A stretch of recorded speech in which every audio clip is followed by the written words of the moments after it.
Hello， 大家好，我是懒妹儿。今天要跟大家分享我小时候特别爱吃的糖饼，就算不会烙饼的人看了也能够学会。色泽金黄，层次鲜明，放凉了也不会变硬哦。碗内先倒入300克的面粉，加1小撮的盐和1小勺白糖，搅拌均匀。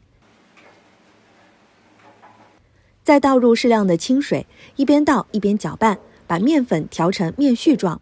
用手揉成面团，等它能成团之后，再往其中倒入2小勺量的油，继续揉面，直到把油和面团揉为一体，面团表面变得非常的光滑。我们就盖上一层保鲜膜，放置一边松弛10分钟。加2勺干面粉到白糖碗中，搅拌均匀。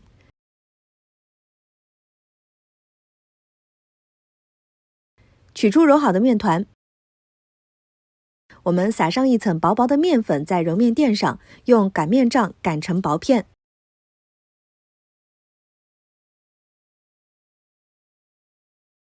随后往面皮上淋上一些油，用手抹匀，面皮的每个地方都需要抹到油。最后再撒上一点点的面粉，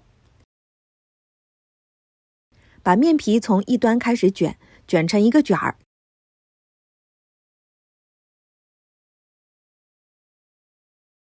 再切成小剂子，取一块面剂子，把两端的切口往中间叠，再用擀面杖擀薄一些，按出一个凹槽，舀入1勺糖馅儿。用包包子的方法，我们把糖馅儿包好，不要露在外面。将捏合口朝下，用擀面杖擀成圆饼。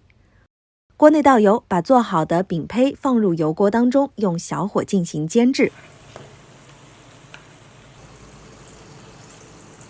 煎到两面金黄，而且饼膨胀了，就可以出锅了。